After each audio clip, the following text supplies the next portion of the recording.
আর আমার দুঃখ শেষ করবে আসি একটা অন্য দেশের ছেলে আসি দুঃখে পড়েছে, কারণ বোঝেন নাই অন্য দেশের ছেলে। আলিফ ভাই বাড়ি কোথায়? বগুড়া জেলা।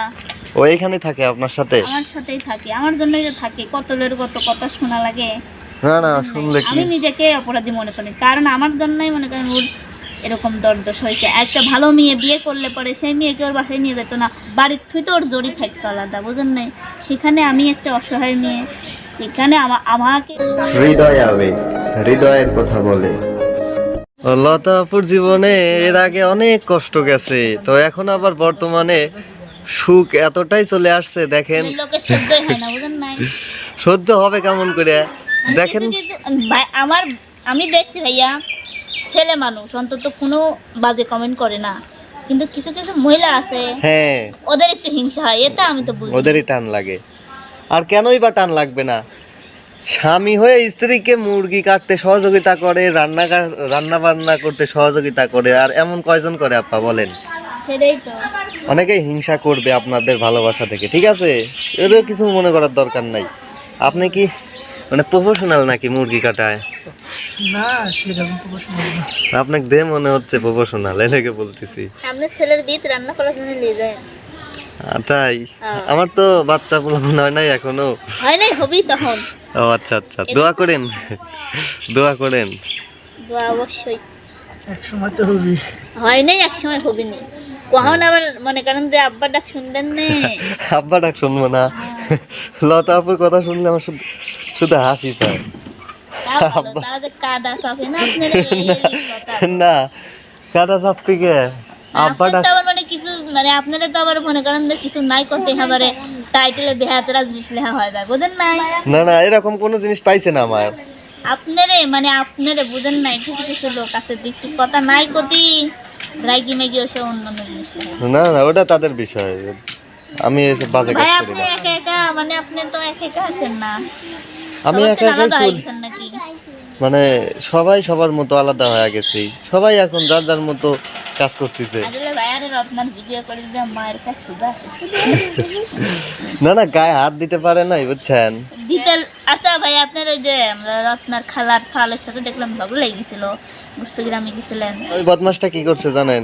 কি করে? একটা বাচ্চা ছেলেরে, হ্যাঁ ছোট মানুষ ভ্যান চালায় বুঝছেন, ওই ছেলেরে ওই রত্না পাগলির ওই দেবরটা পেটের মধ্যে ছুরি মারিয়ে, মানে একটা অটো ভ্যান ছিল, ভ্যানটা ছিনা আলি ছিল।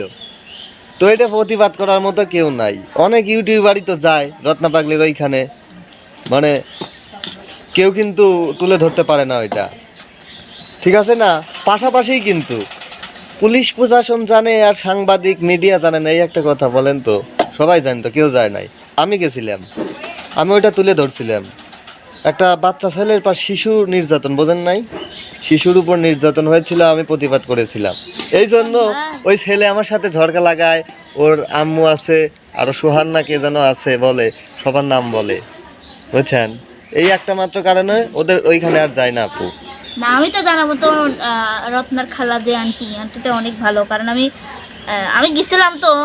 এখন তার সাথে কিরকম ব্যবহার করে সেটা তাদের ব্যক্তিগত বিষয়। হ্যাঁ কিন্তু আমি আর আলিফ গেছিলাম, আলিফকে আরো বললো যে মেয়েটা দেখে শুনে লিসাও, দেখে শুনে রাখো, ফেলা দিও না, ই করো না, মানে হ্যাঁ, তার মধ্যে এইগুলা কথা দেখলে এটাই ভালো লাগলো। আর আমি ছোট মানুষ, মানে এদিক সুযোগ পায়, বোঝেন নাই? আর আমার ও কেউ কিছু বললে কে কি বলবে, বোঝেন না? এখন যার ব্যক্তিগত বিষয়, ওটা যার যার মানে ব্যক্তিগত। ভিডিওর মধ্যে দেখলাম, আমি মনে মনে ভাবলাম হৃদয় ভাইয়া যদি কোনো সময় আসে প্রশ্ন করবো যে কি হয়েছিল। অযথাই একটা অসহায় মানুষের পাশে যায় ঝগড়া করা তো উচিত না। যদি তাদের না ভালো লাগে, না যেতে দিতে ইচ্ছে করে, যাবে না। অন্য কত জায়গা আছে, লোকের তার হ্যাঁ অভাব নাই। এই জন্য আর যায় না আর কি।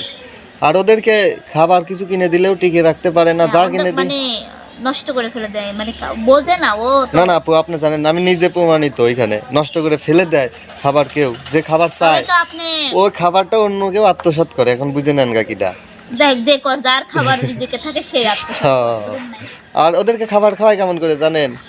ওই যে ছাগল কুকুর বিড়ালকে আমরা একটা বাটিতে একসাথে খাইতে দেই না, সেম ওইরকম করে খাবার খাইতে দেয়, বুঝছেন? রত্নাকে এবং রত্নার দুইটা বাচ্চাকে। বোঝে না, ও রত্না বোঝে না তো। হ্যাঁ। ও যদি বুঝতে একটু তাহলে সন্তান দুইটাও ওরকম হয়ে থাকতো না। হ্যাঁ, আর ও যদি বুঝতো তাহলে ওর জন্য আচ্ছা ভাই, আমি ভালো একটা হতো। কথা বুঝি না, ও তো বোঝে না, বুঝলাম ও বোঝে না, তাহলে ওর এত সন্তান নেওয়ার কি দরকার? শুধু শুধু কষ্ট দেয়, কষ্ট হয় বাচ্চাগুলার, মানে খুবই খারাপ লাগে এই বিষয়টা। আপনি বোঝেন না, যেখানে ওনার স্বামী নেশা করে, তাই না, ওইখানকার মানুষজন যাইতে দিতে চায় না, মানে রত্নার কাছে, তাই না? তাহলে পেটে বাবু, অবশ্যই রত্নাকে যে হ্যান্ডেল করে তারই কারসাজি এইটা, নাকি মনে করেন আলিফ আমি ভাই? আলিফকে বারবার বলি যে ও তো সন্তানগুলা নিয়ে কি কি কষ্ট না দেয়। ওই রত্নাকে যে টেক কেয়ার করতেছে ওরই কারসাজি। রত্নার ওই ইচ্ছা করলেই পারে একটা ইনজেকশন দিয়ে বাচ্চা নেওয়া বন্ধ করে দিতে পারতো না? এখনো প্রতিনিয়ত হতে। আবার বলে মা হবে, আমি ভিডিও মানে হ্যাঁ, আমার মতন যদি ও রত্ন একটু বুঝতো তাহলে পরে মনে করেন যে ভালো। আপনার মতো যদি রত্না বুঝতো তাহলে তো গেইনার, বোঝেন নাই? কিন্তু যে কিন্তু এদিক দিয়ে আপু আমার আর একটা কথা বলতে ইচ্ছা করতেছে কি, আপনি কিন্তু এই দিক দিয়ে অনেক অসহায়, আপনার মানে নিজের থাকার জায়গা নাই, আলিফ ভাইয়ের একটা কর্ম নাই, মানে এদিক দিয়ে কিন্তু আপনার একটু সহযোগিতা পাওয়া উচিত। কই আপনাকে তো কেউ তেমনভাবে সহযোগিতা করে নাই। একজন আপু দেখছিলাম আপনাকে মানে অনেক সহযোগিতা করছে, একজন আপু শুধু, সেগুলা তো মনে করেন যে এখন ওইখানে জলে চলে গেছে, এখন জলে চলে গেছে। ওগুলা তো আনলেও ওরকম ভাবে আর আনতে পারবো না, বুঝেন নাই? মানে যে জিনিস একবার মনে করেন যে এই জায়গা যায়, হ্যাঁ, ওই জায়গা তো মনে করেন যে দ্বিতীয়বার যদি ভাঙা পড়ে সেই জিনিসটা সেভাবে টিকে থাকে না, বুঝেন নাই? তাহলে আর কি করার? তো আলিফ ভাইয়ের জন্য একটা কর্মের ব্যবস্থা হলে মনে হয় আপনাদের আস্তে আস্তে ধীরে ধীরে মানে সংসারের জন্য ভালো হয়। হ্যাঁ অবশ্যই, মনে করেন যে আমি মানে অনেক কিছুই ভাবি মনে মনে যে ছোট ছোট করতে করতে ধরেন একটা কর্ম। আমার খালি দুইটা বরকি আছে, সেই দুইটা বরকি ও পালে। দুইটা বরকি আমাকে এক প্রবাসী আপু দিয়েছিল। সে দুইটা ছাগল আছে, বরকি একটা ছাগল মনে করেন যে ভরাইলো, তাও গাবড়া ফেলা দিল।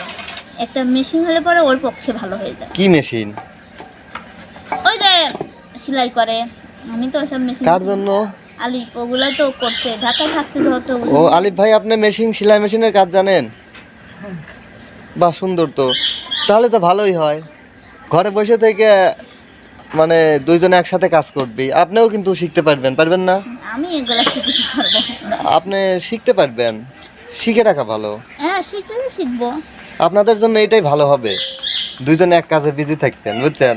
আসলে বন্ধুরা, এনারা দুইজনেই সমাজ থেকে অবহেলিত, মানে সমাজ থেকে বঞ্চিত। বাবা মায়ের বাড়ি থাকতে দুইজনেই বাবা মায়ের বাড়ি ছেড়ে মামার বাড়িতে এসে রয়েছে। আর আলিফ ভাই মামার শ্বশুর বাড়ি, না? আলিফ ভাই জতমত, এই লতা আপু কিন্তু জন্মের পর থেকেই দুঃখিনী। আর আমার দুঃখ শেষ করবে আসি একটা অন্য দেশের ছেলে আসি, আর দুঃখে পড়েছে, কারণ বোঝেন নাই তার অন্য দেশের জেলা ছেলে? আলিফ ভাই বাড়ি কোথায়? বগুড়া জেলা। ও এখানে থাকে আপনার সাথে? আমার সাথেই থাকে, আমার জন্যই যে থাকে। কত লোকের কত কথা শোনা লাগে। না না, শুনলে কি? আমি নিজেকে অপরাধী মনে করি, কারণ আমার জন্যই মনে করেন ওর এরকম দরদশ হয়েছে। একটা ভালো মেয়ে বিয়ে করলে পরে সেই মেয়েকে ওর বাসায় নিয়ে যেত না, বাড়ির থুই তো ওর জড়ি থাকতো আলাদা, বুঝেন নাই?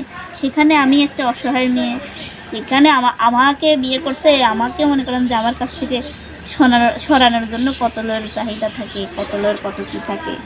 ঠিক আছে, তবে আমি এখন ওকে একটা ইনকাম ছোটোখাটো একটা, বেশি না, বেশি দিনে দিয়ে দে মানুষ বড় লোক হয় তাও না। বা একটা অটো ভ্যান হলে কি রাস্তায় মানে গাড়ি চালাতে পারবে না?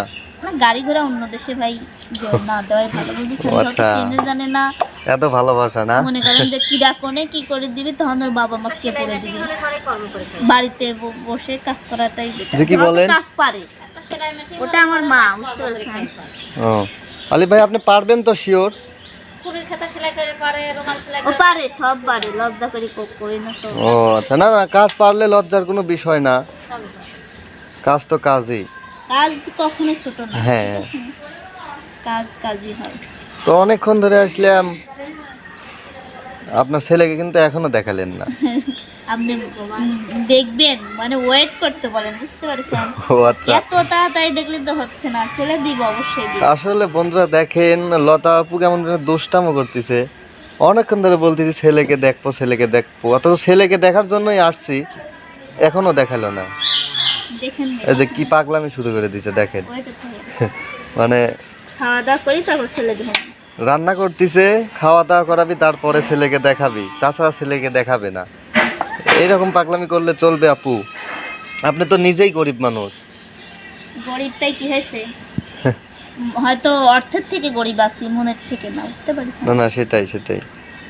আল্লাহ একদিন হয়তো অর্থের থেকেও বড়লোক বানাই। তাহলে আপনার বাচ্চার জন্য দুধ দরকার, তাই না? 2 দিন বাচ্চা তো ছোট মানুষ খায়, তোলা দুধ খাওয়াইতে চাইলাম না, কিন্তু বাধ্যতায়, বুঝছেন? খাওয়াইতে বাধ্য না? হুম। প্রতিদিন মানে সবাই আমার ছেলের জন্য কয়টা করে, সপ্তাহে কয়টা করে দুধের প্যাকেট লাগতে পারে? সপ্তাহে 3টা লাগে। 3টা লাগে না? আর আমাদের এদিকে দাম বেশি তো, তো একটা দুধের প্যাকেটের দাম কত টাকা?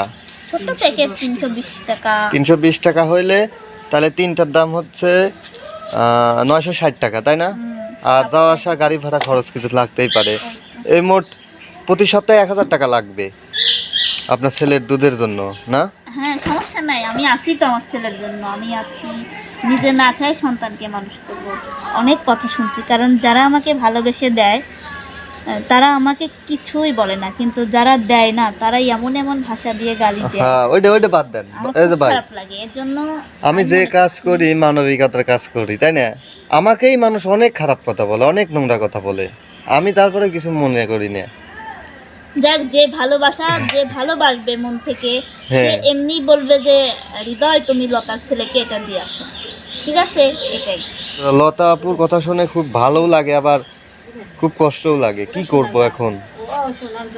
এই পৃথিবীতে ভিন্ন রকম মানুষ আছে, এক একটা মানুষের বৈশিষ্ট্য এক এক রকম।